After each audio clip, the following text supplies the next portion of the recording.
Aujourd'hui, on va voir 5 erreurs peu connues qui peuvent vraiment freiner ta progression. Donc c'est parti.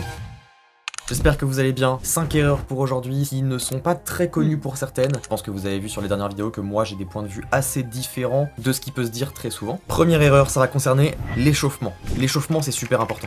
Si jamais vous vous échauffez pas, vous allez vous blesser et vous n'aurez pas le maximum de performance. Ça, c'est le discours qu'on entend très souvent. Il est rarement remis en question et seul un fou vous dirait le contraire. Alors aujourd'hui je suis peut-être le fou, mais je vais vous expliquer exactement pourquoi je suis pas forcément d'accord sur le fait de s'échauffer à chaque entraînement. Avant de parler de l'échauffement, on va d'abord revenir sur des choses qui sont un petit peu plus anciennes, qui datent sûrement de vos cours de collège. On va parler de deux systèmes nerveux, le système nerveux parasympathique et le système nerveux sympathique. Qu'est-ce que ça veut dire tout ça? Le système nerveux parasympathique, pour faire très simple, c'est le système nerveux de l'automatisation. C'est celui qui va vous permettre de marcher sans que vous y pensiez, de respirer, de dormir, de vous détendre et d'automatiser à peu près tout ce que vous faites dans la journée sans même y penser. Le système nerveux sympathique, lui, c'est l'inverse. C'est le système nerveux qui va être présent plutôt pendant vos entraînements. Pendant par exemple un examen où vous êtes vraiment très concentré. Votre cerveau, vous sentez que vous pouvez pas rester dans cet état-là indéfiniment. C'est un système nerveux qui va être présent dans certaines conditions. Et ce n'est pas quelque chose qui est automatique. On entre dans cet état volontairement, si je simplifie. Pourquoi je vous parle de ces systèmes nerveux? Il y en a déjà qui ont peut-être fait le rapprochement avec l'échauffement. En fait, quand on va s'échauffer, on va rentrer dans le système nerveux sympathique. C'est-à-dire qu'on va quitter le système nerveux de la détente, de l'automatisme, pour rentrer dans un système nerveux prêt à performer. Là, vous allez me poser la question, c'est quoi le problème, justement? Puisque ce système nerveux nous permet de nous conditionner, c'est une bonne chose. Oui, mais pas tout le temps. On fait ce sport, street workout, calisthénie,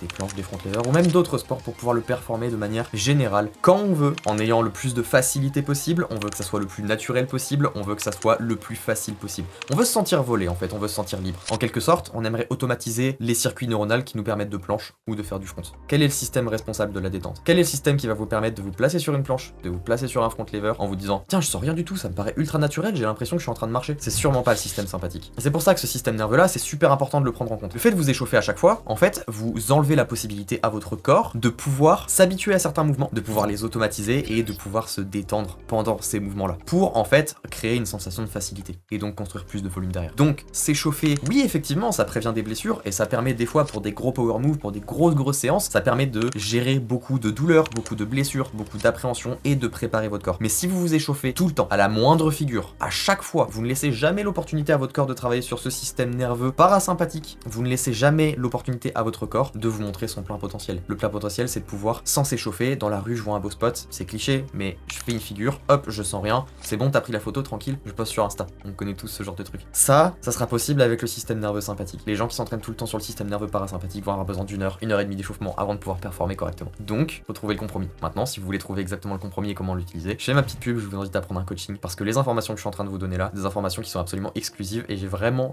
hésité à vous les donner. Donc faites-en bon usage. Deuxième erreur, vous ne voulez pas progresser. Ça semble bizarre de dire vous voulez pas progresser. Je pense que si vous regardez cette vidéo, tout le monde veut progresser. Mais vous voulez pas progresser assez. Et ça peut vous paraître bête, tout le monde va se dire non, moi je suis pas dans ce cas-là, évidemment, moi je veux progresser. Mais la réalité, c'est qu'en fait, il y en a énormément. Il y a beaucoup de gens que j'ai eu en coaching qui pensent à vouloir progresser, ils sont prêts à prendre un coaching, ils sont prêts à payer mes services pour pouvoir les faire progresser. Ils pensent être tellement déterminés pour ça, alors qu'en fait, on se rend compte que c'est peut-être pas leur objectif premier dans la vie et qu'ils ont peut-être pas envie de faire ce sport. Concrètement, ça veut dire quoi? Ça veut dire que c'est des gens qui vont aller en coaching avec moi, ou n'importe qui vont arriver à l'entraînement et qui vont écrire tout ce qu'il faut sur l'entraînement, c'est-à-dire qu'ils vont prendre des notes. Ils savent exactement ce qu'ils doivent faire, ils vont faire ce qu'ils ont à faire, pas plus. Ils vont s'entraîner quand ils ont décidé de s'entraîner, pas plus. Ils vont simplement suivre le programme d'entraînement en espérant que ça passe. Ils ne vont jamais rêver de street workout, ils ne vont jamais penser à ces figures. Ce n'est pas une obsession, ça doit devenir une obsession. On doit rêver, on doit penser régulièrement au street. Quand j'ai eu mes meilleures performances, je ne pensais que au street workout. Quand je faisais de la gym dans mes tout débuts, après avoir chopé le Van Gelder, etc., je n'arrivais pas à dormir après chaque séance. Je ne rigole même pas, je n'arrivais pas à fermer les yeux. Je faisais des insomnies à cause du street workout. Ce qui n'est pas non plus une bonne chose, mais ça vous montre un petit peu l'intérêt que je pouvais y porter. Je dis pas qu'il faut être aussi extrême que ce que je pouvais être, mais il y a des gens qui n'ont vraiment pas l'intérêt du street workout, et en fait ils ont autre chose à faire dans leur journée. Ce que je comprends totalement, et c'est pas un mal, mais le problème c'est que si vous voulez vraiment progresser, quand vous allez lancer votre planche, il va falloir mettre beaucoup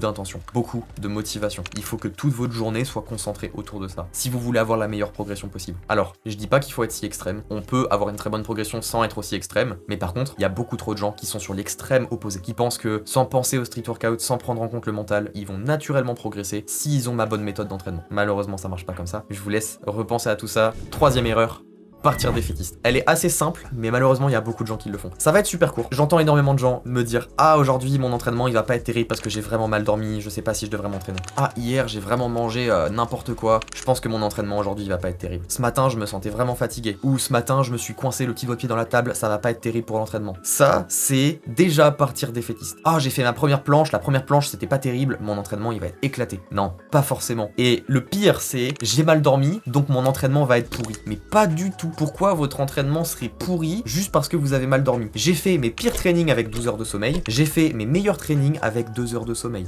Tout est possible. Dans mes souvenirs, les meilleurs trainings que j'ai fait, il n'y a pas forcément toutes les conditions qui sont réunies. Par contre, dans ma tête, par rapport au point précédent, il y a tout qui est réuni. J'ai vraiment envie de m'entraîner. Et c'est ça généralement qui fait la différence avec les bonnes et les mauvaises séances. C'est pas parce que vous avez mal dormi que votre séance va être nulle. Alors attention, je tiens à nuancer, si ça fait un mois que vous dormez mal, oui le sommeil va être important. Mais si vous avez mal dormi une nuit, ce n'est pas une nuit qui va tout changer. Si vous avez mal mangé pour un repas, ce n'est pas un repas qui va tout changer. Donc faites attention avec ça, ne partez pas défaitiste, ne pensez pas qu'il faut absolument que toutes les planètes soient alignées pour pouvoir faire un bon entraînement. Testez. Et quand je dis tester, ne vous arrêtez pas à la première figure, à la première sensation que vous avez eue de votre planche. Si vraiment vous poussez loin, il y aura souvent des trainings où vous allez commencer votre entraînement, la première planche ou le premier front lever vont être vraiment difficiles et pourtant le reste de la séance va super bien se passer. Donc c'est super important de prendre ça en compte. On passe à l'avant-dernière erreur, minimiser le risque des mouvements sidés. Mouvements sidés, j'entends parler des mouvements qui vont induire des compressions de côte, des compressions d'obliques. Les handstand flag ou one arm flag, les one arm planches, bref, tout ce qui induit des mouvements sidés ou même, pour pousser plus loin, les mouvements unilatéraux. En fait, les mouvements unilatéraux et surtout les mouvements sidés vont commencer à compresser des côtes. Le problème des compressions de côte, c'est que votre omoplate, qui est tout simplement la base de votre épaule, va commencer à être instable. Si vous avez des compressions de côte, si votre cage thoracique n'est pas bonne, comment voulez-vous que l'omoplate se plaque correctement dessus? C'est pas possible. Donc en fait, les compressions de côte, c'est assez traître. C'est quelque chose qu'on voit pas venir. On pense que ça va juste nous donner des douleurs au niveau des côtes. J'entends beaucoup de gens qui disent ah je fais des one arm flag, ça fait vachement mal ici. Mais c'est une douleur qui est pas trop inquiétante. Alors du coup, ils continuent parce qu'ils pensent juste que c'est une compression de côte classique. Le problème avec ces compressions de côte, c'est pas au niveau des obliques. C'est tout ce que ça va engendrer plus tard. Et quand on dit que les one arm planches et les mouvements sidés, c'est des mouvements qui sont dangereux, on parle pas de mouvements dangereux où vous allez entendre un clac subitement parce que vous vous êtes brisé ou cassé quelque chose. Non, pas du tout. On parle vraiment de mouvements qui sont ultra traîtres. Vous allez pouvoir entraîner la one arm planche de la mauvaise façon avec des grosses compressions de côte pendant 1 an et ne rien avoir. Et au bout d'1 an, commencer à avoir des douleurs que vous n'allez pas pouvoir traiter pendant 6 mois. Ça arrive, ça m'est arrivé. J'ai même pas pu traiter ça pendant 1 an. C'était très complexe. J'avais fait de la one arm planche sans aucun problème pendant 1 an, mais pourtant, ça m'avait déséquilibré petit à petit. C'est pour ça qu'on dit que les moves sidés sont très dangereux. Ils ne sont pas dangereux sur l'instant T, ils seront dangereux plus tard parce qu'ils vont créer des instabilités. Et le pire, c'est qu'en créant des instabilités sur le long terme, ils vont habituer votre corps à fonctionner comme ça dans la vie de tous les jours. Si vous faites du flag à gauche tout le temps, dans la vie de tous les jours, vous allez toujours avoir les compressions de côte. Alors pour mettre en place une solution, pour corriger les problèmes qui sont là depuis 1 an dans la vie de tous les jours parce que votre corps s'est adapté avec ça, bon courage. Donc faites vraiment attention avec les mouvements sidés, ne prenez pas ça à la légère. Je ne veux pas faire ma promo, vous faites ce que vous voulez, vous l'achetez pas, mais mes programmes sont entièrement adaptés principalement pour les mouvements sidés, puisque j'ai fait les programmes à la suite d'une blessure qui était due à la one arm planche, une compression de côte, instabilité omoplate. Et à la suite de ça, l'instabilité omoplate, pour moi, avait fini par me déclencher une entorse omoplate. Donc effectivement, il y a eu un gros clac. Et là, ça fait pas plaisir. Mais ça, c'est vraiment l'extrême. Donc faites attention aux mouvements sidés, c'est plus traître et plus dangereux que ça n'y paraît. Vous n'allez pas avoir la sensation que c'est dangereux pour l'instant. J'ajouterai un dernier point. Travailler les mouvements sidés des deux côtés ne va pas réduire les déséquilibres. Vous allez vous déséquilibrer d'une façon à gauche et d'une autre façon à droite. Ça va juste accentuer les équilibres des deux côtés. Donc non, malheureusement, travailler des deux côtés ne va pas vous aider. Le seul truc qui va vous aider, c'est de travailler vos mobilités. Et je conseillerais de le faire avant l'apprentissage de mouvements sidés ou après,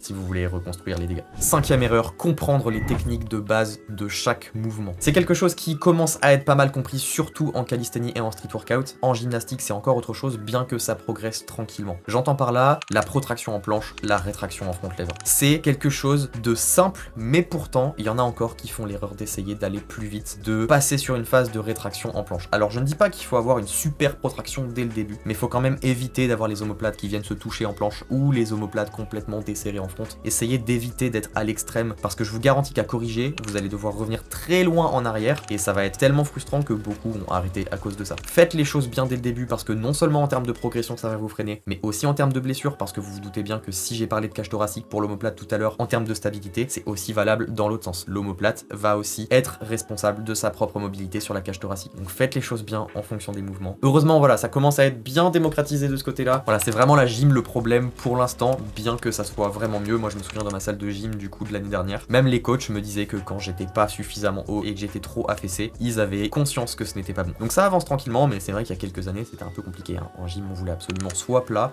soit rétraction, mais il n'y avait pas de holo possible sur la planche. Et la rétraction en front lever, bon, vu les victocross des gymnastes, je pense que on est plutôt aussi dans une phase évolutive, en tout cas ça ne peut pas être pire. Voilà, j'espère que ça vous a plu, c'était les 5 erreurs, je vous invite à partager cette vidéo parce que je pense que ça peut aider beaucoup d'autres gens, ces 5 erreurs qui sont pas forcément connues. La dernière commence à se démocratiser un petit peu plus, mais je pense que je vous en ai appris pas mal. Si jamais c'est le cas, n'hésitez pas à vous abonner, à laisser un commentaire, à liker parce que vraiment ça m'aide. Je vise les 10 000 abonnés pour bientôt, c'est pas vrai, on est que à 1500 abonnés, je vise pas d'abonnés, je vise juste suffisamment de soutien pour que je puisse vivre de ma passion. Donc merci beaucoup à ceux qui le feront et on se retrouve pour la prochaine vidéo dimanche à 19h.